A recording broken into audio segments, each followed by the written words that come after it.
Bonjour à toutes et à tous, j'espère que vous allez bien. Donc on se retrouve avec un nouvel épisode de podcast. Je suis super contente puisqu'aujourd'hui on va aborder le couple. Donc pour ceux qui ne sauraient pas, on a décidé avec mon chéri d'entamer une relation à distance après 3 ans d'amour, à avoir été plutôt dans une relation où on était inséparables. Faut savoir déjà qu'à l'origine... Quand on s'est rencontrés, moi j'avais vraiment un parcours de femme en dépendance affective. J'ai essuyé derrière moi quand même pas mal de relations toxiques. Et j'étais une femme qui était quand même assez toxique en amour, assez jalouse, possessive. J'étais remplie d'insécurité. Et puis, bah, comme vous le savez maintenant, pour ceux qui m'écoutent depuis un petit moment ou qui me suivent sur les réseaux sociaux, ça fait depuis 4 ans que j'ai entamé un chemin de guérison où je suis suivie par différents thérapeutes, coachs, etc. Et c'est vrai qu'aujourd'hui, je suis super contente parce que je vois le chemin qu'on a fait et c'est assez impressionnant. J'ai rencontré donc du coup mon chéri en Guadeloupe. C'était mon coloc. Et tout est allé hyper rapidement et c'est dingue parce que on m'avait prédit son arrivée dans ma vie peut-être 3 ans avant. On m'avait donné carrément ses initiales et tout. Et puis c'est fou la vie parce que des fois, voilà, on va voir des médiums, on nous dit des choses et puis après, ben, on en revient toujours au libre arbitre parce qu'on oublie finalement ce qu'on nous a dit. Et c'est que, en fait, quand ça se produit, qu'on se rappelle que finalement, ah, mais attends, là, ce que je suis en train de vivre, on me l'avait dit en fait. Et ah ouais, mais t'es bien là en fait. C'est bien toi. Donc, ouais, franchement, je suis vraiment contente de cette relation parce que depuis le début, c'est très fluide entre nous. On a une relation qui est plutôt fraternelle, je dirais, et c'est la première fois que j'ai expérimenté ce genre de relation. J'ai plutôt l'habitude d'avoir eu des relations finalement très fusionnelles, passionnelles, et du coup ben, assez autodestructrices aussi, et beaucoup dans l'intensité. Et c'est vrai qu'avec mon chéri, depuis le début de notre relation, on est quand même dans quelque chose d'assez soft, d'assez doux. Évidemment, on peut avoir des disputes, hein, comme tous les couples, mais pour avoir expérimenté des relations assez intenses, j'ai l'impression de jamais me disputer avec mon mec, en fait. Hein. Je veux dire, des vraies disputes où on est au bord de s'envoyer des assiettes dans la gueule. J'exagère, bien évidemment. Mais on n'a jamais eu ça, en fait, en 3 ans de relation. Et donc, c'est dingue parce que quand on s'est rencontrés et avant qu'on se mette ensemble, on avait échangé sur nos différents rêves, ce qu'on avait envie de faire plus tard et tout ça. Et puis à l'époque, moi, j'avais très envie, donc je sais plus si je l'ai dit, mais on s'est rencontrés en Guadeloupe. Je sais plus, je suis fatiguée. Je crois que je l'ai dit. Mais bref, du coup, moi, à l'époque, je lui avais dit que, donc c'était en 2021, je lui avais dit que je rêvais de retourner en Asie parce que j'avais fait un premier voyage toute seule en 2020 en Asie du Sud-Est et j'avais été bloquée par le Covid. Donc j'avais pu faire que le Cambodge et le Vietnam. Le Cambodge et la Thaïlande, je vais y arriver. Et alors que je rêvais d'aller au Vietnam, qui est mon pays d'origine, enfin le pays de mes grands-parents. Et je rêvais voilà, de faire le Japon, de faire la Corée, Bali, enfin l'Indonésie, de faire plein de destinations. Et j'avais été coupée dans mon élan. Et lui m'a fait je vais pas réussir à parler aujourd'hui. Désolée, je m'excuse. Je suis très fatiguée en ce moment, donc je vais avoir des tics de langage, mais c'est pas grave. J'ai pas envie de réenregistrer. Donc, ouais, il m'avait fait part à cette époque-là de son envie de partir travailler en Australie. Parce que il est électricien, donc c'est vrai que l'Australie offre des possibilités d'emploi qui sont mieux rémunérées qu'en France, par contre qui sont très très difficiles. Là aujourd'hui il est à Darwin, il fait encore plus chaud qu'en Guadeloupe, il atteint des chaleurs, enfin des hits à genre 40 degrés, et il travaille en extérieur, donc c'est vraiment pas facile, mais il sait aussi pourquoi il est parti. Et donc, on avait déjà eu cette discussion en 2021 et finalement, en fin 2023, on décide de partir tous les deux. Et le projet, c'était... Alors, au tout début, il voulait absolument partir en Australie. Il m'avait dit, bah écoute, est-ce qu'on partirait pas pendant 1 ou 2 ans en Australie? On va travailler. Et puis après, on part ensemble en Asie et on profite et on dépense notre argent en Asie, etc. Et en fait, ben, moi, ça résonnait pas l'Australie. On a 4 ans d'écart avec mon chéri, donc il vient de faire 28 ans. Moi, je vais faire 32 là. Et c'est vrai que si c'est un projet, l'Australie, qui m'aurait vachement intéressée à 25, 26 ans, faire les fermes, les cueillettes, ou même autre chose, hein, même les ménages, faire d'autres boulots, etc. Mais c'est vrai qu'aujourd'hui, avec le rythme que j'ai, avec l'entrepreneuriat, le fait de gérer mon entreprise et bientôt de reprendre un job dans le salariat, j'ai plus en fait les mêmes aspirations et ça ne me nourrissait pas ce genre d'aventure. Je sais que Jonathan est aussi parti pour apprendre l'anglais. Moi, j'ai eu la chance d'apprendre l'anglais pendant mon premier voyage en 2020 parce que j'ai eu une relation longue avec un Anglais, donc j'avais pas le choix que de parler anglais tout le temps. Et donc, c'est vrai que ça faisait pas plus de sens que ça pour moi de partir en Australie. Et avec l'état de santé de mon père qui s'aggravait, je sentais bien que je sentais que moi, l'année 2024, ça allait être la dernière pour moi en tant que nomade. J'avais déjà en fait la sensation qu'il y avait un moment où j'allais rentrer en France et probablement plus tôt que Jonathan. Donc en fait, c'est ce qui s'est passé finalement. On a décidé de partir tous les deux quand même en Asie du Sud parce que c'était plus simple à faire financièrement et moi je pouvais pas faire les deux. Donc on a voyagé ensemble de novembre jusqu'au mois de mai où j'ai décidé de partir seule à Bali pour 6 mois parce que je savais que ça allait être aussi pour lui l'opportunité de partir en Australie. Donc c'est un choix qui a été fait égoïstement, mais je savais que j'avais le courage en fait de le faire et que pour Jonathan c'était plus compliqué parce que déjà il n'avait pas forcément de plan par rapport à l'Australie et puis surtout parce que c'est quelqu'un qui est très dévoué dans notre relation et prendre la décision comme ça de partir de son côté, c'était pas quelque chose qui résonnait pour lui. Mais c'est vrai que moi, par rapport au fait que j'organisais ma première retraite à Bali en août, c'était l'opportunité. J'avais vraiment cette excuse-là sur laquelle je pouvais m'appuyer. Et du coup, en fait, je suis partie à Bali. Donc, Jonathan est parti 2 mois en Australie. Ça s'est pas très bien passé. Il n'a pas trouvé de travail. Il a fait quelques rencontres, donc c'était sympa. Mais c'est vrai que ça se passait pas bien. C'était assez fermé, assez bloqué. Donc, il a rapidement compris qu'il y avait peut-être autre chose à faire. Et donc, il m'a rejoint à Bali pour 2 mois. Et il a commencé aussi à faire des process de healing, je pense, hein, même si lui, il n'appellerait pas ça comme ça. Il a rencontré une chamane que j'ai rencontrée à Bali. Il m'a beaucoup aidé pendant la retraite. Il a pris beaucoup de temps pour lui, beaucoup de temps pour réfléchir sur ses aspirations, sur ce qu'il voulait faire, travailler son mindset par rapport à l'argent, par rapport à la peur, par rapport au manque. Et en fait, il faut savoir que nous, on avait voilà des revenus qui étaient là. Et en fait, ça s'est arrêté pour lui au mois de septembre.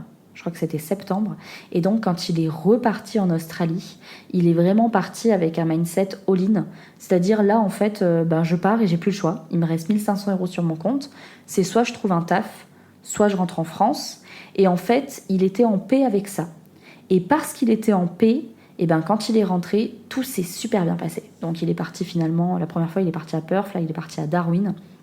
Et en fait, y a tout qui était aligné. Il y a un pote à moi qui l'attendait là-bas, donc déjà il était en sécurité. Il a trouvé du taf assez rapidement, donc il a fait plusieurs boulots. Et là, il a trouvé un travail et ça a l'air de se stabiliser. Et on a eu la bonne surprise d'apprendre qu'en plus son entreprise allait fermer 3 semaines à Noël. Donc on va pouvoir se revoir à Noël et c'est vraiment trop bien parce qu'on n'avait pas prévu de se revoir pour les fêtes. Et du coup, c'est un beau cadeau du ciel pour le sacrifice qu'on fait aussi parce que clairement, c'en est un. Alors, j'aime pas utiliser le mot sacrifice, mais clairement, c'est quand même des concessions qu'on fait. C'est pas un choix qui est confortable, surtout qu'on est un couple qui est très proche. Hein, donc, on est quand même... Je disais qu'on n'était pas fusionnel, mais si, on est très très fusionnel. On n'est pas passionnel par contre. On s'aime énormément, mais dans quelque chose de très sain. Mais on n'est pas dans un amour passionnel, intense. C'est pas vraiment ça. Et quand je dis fraternel, ça peut paraître bizarre, mais c'est vrai que en fait, on est vraiment dans cet amour inconditionnel où on est content l'un pour l'autre. Et même si demain ça devait mener carrément à une séparation, si c'était bénéfique pour nous deux, on n'aurait pas de mal à le faire parce que on se préserve vachement en fait. Mais évidemment, pour l'instant, on n'en est pas là du tout. Au contraire, on a vraiment une vision commune. On fait le point régulièrement régulièrement sur ce qu'on cherche dans une relation, sur nos besoins respectifs, comment on se sent, est-ce qu'on est heureux, pas heureux dans la relation et individuellement, et ça fait beaucoup de bien. Je tiens à dire quand même que quand j'ai rencontré Jonathan, c'était pas une personne spirituelle, c'était pas une personne qui montrait ses émotions, sa vulnérabilité, qui était dans la communication non violente, etc. Pas du tout. Mais en fait, au fur et à mesure, j'ai découvert que il était doté d'une grande intelligence émotionnelle, en fait, et que c'est juste qu'il savait pas faire. On lui a pas montré à exprimer ses émotions, on lui a pas montré comment on pouvait se questionner, et ça c'est quelque chose que je fais aujourd'hui grâce à mon métier d'accompagnante et grâce à tout ce que j'ai pu expérimenter aussi dans mon process de guérison. Et du coup, c'est vraiment beau de voir qu'on grandit ensemble. Et finalement, je l'ai rencontré, j'avais déjà 28 ans. Mais en 3 ans de relation, il s'est passé tellement de choses. Alors, on a eu des hauts et beaucoup de hauts et un petit peu de bas, surtout pendant notre voyage en Asie, parce que ça a été pas mal challengeant cet été, notamment justement par rapport à des visions différentes par rapport à l'argent. Je sais que l'argent, c'était vraiment une problématique pour lui, c'était une source de stress. Alors que moi, voilà, je me fais pas trop de soucis par rapport à l'argent, je fais confiance au processus. Je me laisse vachement aller là-dessus, je me laisse porter, je crée des choses un peu avec le flow. Donc voilà, c'est vrai qu'on a deux mindsets qui sont totalement opposés et qui pour autant sont extrêmement complémentaires. Et c'est vrai que je suis hyper fière, moi, aujourd'hui, de notre couple. Je suis fière parce que, encore une fois, j'ai pas été habituée aux relations saines. Et je me dis, mais en fait, l'amour, c'est pas si compliqué. C'est facile, c'est simple, c'est beau, c'est pur, c'est magique, quoi. Je m'épanouis tellement dans ma relation amoureuse et vraiment, je suis contente parce qu'aujourd'hui, j'ai envie d'en parler un peu plus. J'ai envie de parler du couple, j'ai envie de parler des relations hommes-femmes. On pourrait parler des relations femmes-femmes, mais je préfère plutôt parler de choses que je connais, d'expériences personnelles. Donc c'est vrai que je n'ai jamais expérimenté de relation avec une femme. Et sans vouloir faire de généralité, je pense sincèrement que les hommes et les femmes, nous restons quand même des êtres totalement différents, avec des modes de pensée différentes, avec des modes de fonctionnement différents. Pardon. Et c'est vrai que... je trouve ça tellement intéressant en fait. Alors bon, il y a le livre qui est connu, Les hommes viennent de Mars, je crois, et les femmes de Vénus, que j'avais lu il y a pas mal de temps maintenant. Il faudrait que je le relise, je pense, avec mon âge et avec toutes les choses que j'ai compris maintenant. Ça pourrait être hyper intéressant. Mais c'est vrai que c'est quelque chose que je remarque. Et aujourd'hui, après 3 ans d'amour, on est vraiment dans ce process aussi où on arrive à chacun prendre notre place dans le couple en tant que femme, en tant qu'homme. On va regarder justement qu'est-ce qu'on peut venir fournir à l'autre, comment on peut encore plus servir, comment on peut encore plus grandir, faire évoluer le couple, se faire évoluer nous-mêmes, mais aussi se faire évoluer à deux. Et c'est vrai que l'expérience qu'on vit aujourd'hui à travers la relation à distance, elle est juste magique pour ça, parce que on se révèle en fait. On se révèle et on est en train de co-créer quelque chose qu'on n'a jamais expérimenté auparavant. Donc évidemment, il y a des peurs par moments qui peuvent survenir, mais très souvent, c'est des peurs qui sont liées au mental, qui sont liées à des blessures. Surtout que moi, j'avais déjà expérimenté la relation à distance avec un précédent partenaire. Et ça a été très très douloureux parce que c'était une personne extrêmement infidèle, très violente psychologiquement. Et donc, c'était pas des bons souvenirs pour moi. Pour autant, aujourd'hui, je sais que je suis dans une relation qui est totalement différente et c'est ce que je partageais récemment dans une story. En fait, Jonathan est quelqu'un qui me sécurise énormément depuis le début de notre relation. Il faut savoir aussi que quand on s'est rencontrés, je lui ai fait part tout de suite de mes parts d'ombre, de mes faiblesses, de mes blessures, de mes traumas. Et donc, ça a été beau parce que il a pu se positionner par rapport à ça, il a pu m'aider par rapport à ça, il a pu voir aussi tout le chemin que j'ai fait. Et ça l'a invité lui aussi à faire un travail sur lui. Alors, il n'est pas passé par des thérapies, mais le simple fait de voyager à l'étranger comme ça, de partir seul, c'est une forme de thérapie en soi, qu'on se le dise. Donc c'est vrai que ce qu'on vit est particulier et c'est plutôt doux et on a toujours cette belle communication, cette belle complicité, donc c'est vraiment sympa. Là ça va faire un peu plus d'un mois je crois maintenant déjà, ou non même pas, qu'on est à distance, donc on est au tout début, sachant que là on est parti pour 1 an minimum, voire 2 ans, donc on est vraiment au tout début, mais on est serein. on est serein et moi j'aime beaucoup ce que je vis actuellement parce que j'ai la sensation du coup de pouvoir avoir mon espace de femme seule parce que je suis devenue quand même très solitaire. Je fais beaucoup de choses en ce moment, je vais à la danse, je gère mon entreprise, je suis sur un projet de création de festival pour l'été prochain, je vous en parlerai prochainement.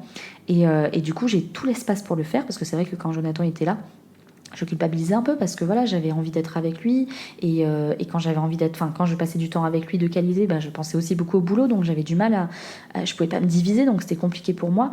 Là, je sens que j'ai tout l'espace pour moi et j'ai pas la souffrance d'être seule parce que j'ai quelqu'un qui m'aime, j'ai quelqu'un qui prend soin de moi même à distance, j'ai quelqu'un qui m'envoie régulièrement des messages, qui m'appelle. Alors évidemment, plus on avance dans la relation là en ce moment et plus les appels sont espacés, mais on est totalement serein avec ça. Et j'ai envie de dire, il m'apporte beaucoup de sécurité, mais c'est aussi parce qu'aujourd'hui, je suis totalement en capacité de moi-même m'apporter cette sécurité. Donc, ça fait que si jamais j'ai des pensées parasites qui reviennent, des petites pensées du style, mais imagine, il rencontrait quelqu'un d'autre, parce que c'est souvent ce qui revient. On me dit souvent, mais t'as pas peur qu'il rencontre quelqu'un d'autre? Non, j'ai pas peur parce que pour l'instant, c'est pas le cas. Si ça doit arriver, ben ça arrivera. Moi, je suis quelqu'un qui croit quand même au destin et voilà. Et en fait, je suis OK avec ça. C'est un risque qu'on a pris. Je veux dire, on est dans une relation amoureuse qui est très posée, qui est aussi très réaliste. Donc, on est dans un projet de co-création. C'est vraiment comme ça qu'on voit notre relation. Moi, je suis Capricorne. Jonathan est Gémeaux, mais c'est quelqu'un qui se nourrit par le travail. Donc c'est vrai qu'on a vraiment une relation de partenaire, une relation d'associé. On a envie d'investir ensemble, on a envie de fonder une famille. On est vraiment dans ce profil en fait de bâtisseur un petit peu qui ont envie de construire un foyer ensemble. Et on est aussi deux personnes qui sommes très... Alors, je sais pas si ça se dit, deux personnes qui sommes... Bon, je sais pas, j'ai un petit bug. Mais en tout cas, nous sommes quand même deux personnes assez matures et assez réalistes. Donc, évidemment qu'on a pensé à tout ça. Évidemment qu'on s'est dit, mais en fait, qu'est-ce qui se passerait si on rencontrait quelqu'un? Bah, on se le dirait tout simplement. Après, on est des personnes aussi... nous sommes des personnes qui sont assez intelligentes. Donc... voilà, on va pas s'interdire de parler avec d'autres hommes, avec d'autres femmes. Maintenant, on est en couple. Donc voilà, je dis pas que évidemment l'amour ça peut pas nous tomber sur la tête, mais c'est vrai qu'aujourd'hui moi ma relation avec d'autres hommes, elle est quand même il y a une distance qui se fait naturellement de par le fait que je sois en couple. Et pour Jonathan, c'est la même chose. Et étant donné que notre couple est hyper solide, en tout cas pour l'instant, et qu'on se sent super bien dans la relation, c'est vrai qu'on a du mal à imaginer qu'on puisse rencontrer quelqu'un d'autre. Après, évidemment, on en a discuté. C'est vrai que récemment, j'étais entourée de copines à moi qui sont dans des process de relations libres, enfin dans des process ou concepts. Et donc, l'idée aussi a germé en moi. Et c'est vrai que moi, la première fois que je suis partie seule en Asie, j'étais hyper contente d'être célibataire. J'ai essuyé une relation amoureuse hyper difficile, enfin une séparation amoureuse qui avait été très très très dure à l'époque. Et je m'étais dit, mais je vais jamais m'en remettre. Et finalement, je me souviens avoir eu la réflexion de me dire, mais j'étais trop contente d'avoir fait ce voyage seule et célibataire. Parce que ben, j'ai pu dater des hommes, rencontrer des hommes, avoir des relations différentes avec des étrangers. Donc j'avais trouvé ça très intéressant. Et donc c'est vrai que l'idée a germé en moi de proposer à Jonathan une relation libre. Je lui ai demandé, j'ai dit écoute, est-ce que tu as envie d'ouvrir la relation? Est-ce que c'est quelque chose qui te pèse aujourd'hui d'être en couple en étant à l'étranger? Est-ce que tu as l'impression d'être fermé à peut-être d'autres expériences que tu aurais aimé vivre si tu étais célibataire? J'avoue que sur le moment, ça n'a pas été confortable pour lui quand je lui ai dit ça parce il m'a dit mais qu'est-ce que tu es en train de faire? Est-ce que tu me pousses vers une autre femme? Je comprends pas là. Je pensais que tout allait bien, etc. Et en fait, je me suis mise à culpabiliser parce que c'est vrai, je me suis dit mais pourquoi je lui propose ça? Et voilà, mais c'est juste pour dire que je suis arrivée à un stade où en fait, s'il m'avait dit que c'était un besoin, vraiment quelque chose de viscéral pour lui, j'aurais accepté. Alors évidemment avec certaines conditions je pense, hein, mais bon j'y serais allée en tâtonnant quoi, comme là on est en train de faire avec cette toute nouvelle relation qu'on est en train de créer. On n'a pas le mode d'emploi, on n'a pas les cartes, on n'a rien quoi. On n'a pas de carte, on n'a pas de boussole, on n'a que dalle. Donc on y va avec le cœur et on fait de notre mieux. Donc évidemment que j'explore un petit peu toutes les possibilités. Ça encore une fois c'est mon côté très capricorne. Je suis quelqu'un de visionnaire quoi. J'ai toujours 5 ans d'avance sur tout ce qui peut se passer. Donc voilà, j'essaie d'imaginer plusieurs hypothèses. Maintenant, c'est vrai qu'on est un couple assez traditionnel. Souvent, je nous compare au film N'oublie jamais, The Notebook, en anglais, je ne sais pas si ça vous parle, mais j'ai toujours dit, voilà, moi j'ai attiré mon Noah, ça a toujours été l'homme de mes rêves. On a vraiment cette vision, on a envie de vieillir ensemble, main dans la main, on a envie de raconter nos belles aventures à nos petits-enfants, on a envie d'apporter une éducation, on a envie d'apporter un foyer sécure, on a envie de construire un patrimoine immobilier pour que nos enfants ne manquent de rien, que nos parents aussi ne manquent de rien, parce qu'on est quand même très famille, mine de rien, même si on voyage, on pense beaucoup à nos parents et on est tous les deux d'accord sur le fait qu'on a envie de passer des moments de qualité en famille. Et, euh, et voilà, et c'est vrai qu'aujourd'hui, la relation libre, elle fait pas trop sens, parce que finalement, quand j'en parle avec des amis, je leur dis, mais en fait, c'est quoi pour toi la relation libre? Et souvent, c'est ce truc de, en fait, c'est l'amour inconditionnel, c'est de savoir que quoi qu'il se passe, on reste ensemble, etc. Et en fait, on a déjà ça, nous, sans utiliser le mot relation libre. Et on est déjà, en fait, dans une relation libre. Maintenant, c'est vrai que quand j'ai demandé à Jonathan s'il voulait être dans une relation libre, une relation open, je parlais ouverte à d'autres personnes, donc d'autres femmes, d'autres hommes. Et effectivement, là, on s'est regardé, on a réfléchi, et pour l'instant, non, on n'est pas ouvert à ça. Parce que voilà, désolée, je vais pas être sexy là, mais je vais comparer mon entreprise à un business. Je veux dire, si demain j'ai un associé béton et qu'on arrive à construire un empire à deux, j'ai pas besoin d'aller rajouter un troisième associé, quoi. Pourquoi faire? Donc, donc voilà, c'est vrai qu'au contraire, nous, je pense que ça nous perdrait vachement plus. Ce serait rajouter de la difficulté là où on n'en a pas besoin. Donc voilà, mais mine de rien, j'en parle parce que on est un couple ouvert, on a beaucoup d'ouverture d'esprit et on se remet beaucoup en question. Et encore une fois, on avance à tâtons et on n'hésite pas à réajuster quand c'est nécessaire, à faire 3 pas en arrière quand c'est nécessaire, 3 pas en avant quand c'est aussi nécessaire. Donc voilà.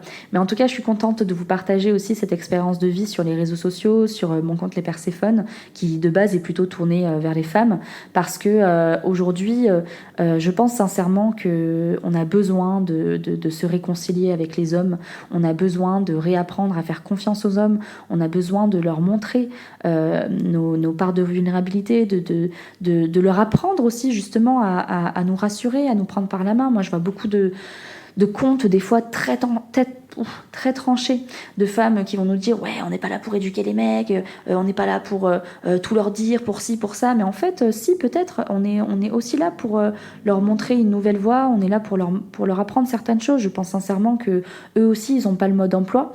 Moi, je sais que par exemple, quand j'ai appris à Jonathan ce qu'était le cycle menstruel, avec les différentes phases, avec les différentes énergies du cycle, etc.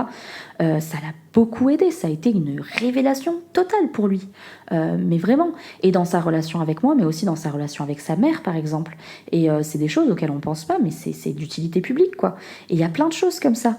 Je veux dire, quand on était encore en Guadeloupe et qu'on faisait des points tous les mois, où on allait au restaurant et où je venais avec mes 15 questions d'introspection. Alors, comment tu te sens dans la relation? Est-ce que tu te sens à ta place? Qu'est-ce que tu as envie d'impulser pour la continuité, etc. Ça, c'est des choses, c'est moi qui l'ai apporté avec mon bagage de coach, je pense.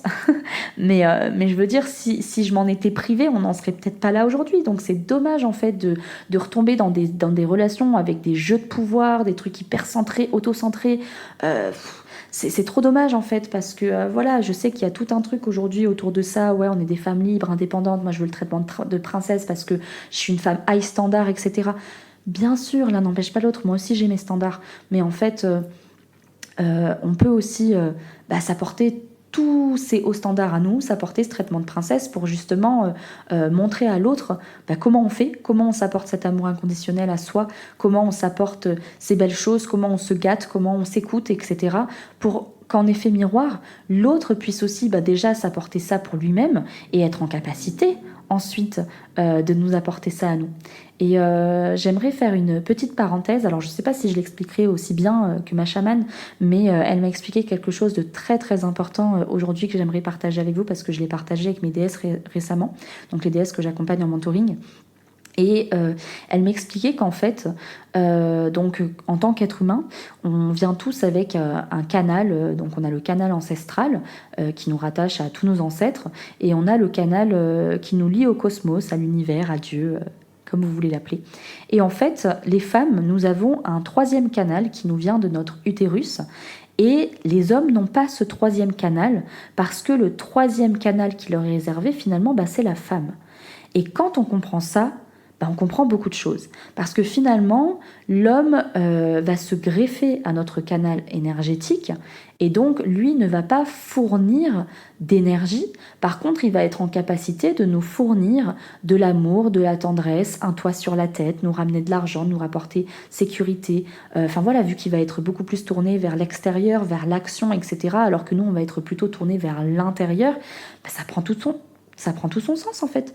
Parce que moi, si je suis une femme qui est capable de fournir cette énergie, de prendre soin de cette énergie, qui est capable de revenir à moi, de prendre des temps d'introspection avec moi-même pour m'écouter, de comprendre de ce que j'ai besoin, etc., je vais pouvoir en fait fournir toute cette belle énergie à mon chéri qui va pouvoir en profiter. Par contre, à contrario, si je suis une femme qui est vachement tournée vers l'extérieur, qui est toujours dans le faire, qui ne me centre pas sur mes besoins, qui au final est épuisé et qui fait que des reproches à mon mec parce que je suis fatiguée et parce que lui non plus, il fait rien, etc. En fait, elle est où l'énergie là? Il n'y a rien. Je suis épuisée et lui, il se greffe à quelque chose qui est même pas sain. Donc ça peut pas fonctionner. Donc je pense qu'aujourd'hui, c'est hyper important qu'on remette le masculin à la bonne place, le féminin à la bonne place et qu'on co-crée ensemble au lieu de se déchirer et au lieu de se séparer. Voilà, je suis vraiment curieuse de me dire un petit peu votre avis par rapport à ça, par rapport aux relations longue distance, par rapport aux challenges que vous avez pu vivre aussi dans vos relations de couple. Vraiment, venez m'en parler en privé ou en commentaire directement, comme vous le souhaitez. Mais j'ai vraiment à cœur d'échanger avec vous sur le sujet du couple, parce que moi, ça me passionne. Je suis très typée Héra en archétype, qui est la déesse du mariage, et je la sens en moi quand je vous fais ce podcast. Et voilà, et elle est vraiment dans la lumière, ma Héra, pardon, et ça fait du bien, quoi. Donc voilà, j'espère en tout cas que cet épisode de podcast vous plaira. Je pense avoir fait le tour sur ce que j'avais envie de vous partager. Merci à toutes les personnes qui m'écrivent pour me dire que voilà, on est un modèle, on les inspire, etc. Ça me fait plaisir et c'est aussi pour ça que je le partage. Et merci également à toutes les personnes qui sont trigger avec ça et qui viennent me voir et qui me disent mais comment tu fais, mais moi je pourrais pas, etc. et qui me projettent un petit peu leur insécurité, parce que ça me permet aussi de comprendre et de voir que moi j'en étais là aussi il y a quelques temps et en fait je vous explique que ça peut être différent en fait, mais que notre histoire, c'est notre histoire. Et je vous dis pas que demain vous avez besoin de ouvrir la relation ou de voyager chacun de votre côté. Non, pas du tout. Je dis juste que voilà, il y a plein de modèles de couples différents et aujourd'hui, nous, c'est le couple qu'on expérimente et on se plaît là-dedans. Et on est très content en tout cas si ça peut vous donner des pistes de réflexion et d'élévation. Voilà. En tout cas, je vous dis à très bientôt, probablement à la semaine prochaine. Les choses vont s'accélérer pour moi puisque je pars dans 10 jours là de Bali. Je fais 2 semaines au Japon, donc je vais certainement, comme pour l'épisode en Corée, vous faire un petit épisode par rapport au Japon quand je serai rentrée et puis vous parler aussi évidemment de mon retour en France et tout ce qui va s'en suivre derrière. Et écoutez, je vais m'arrêter là. Donc je vous souhaite un bon dimanche. Je vous fais plein de gros bisous. Prenez soin de vous et je vous attends en commentaire ou en message privé. À très bientôt.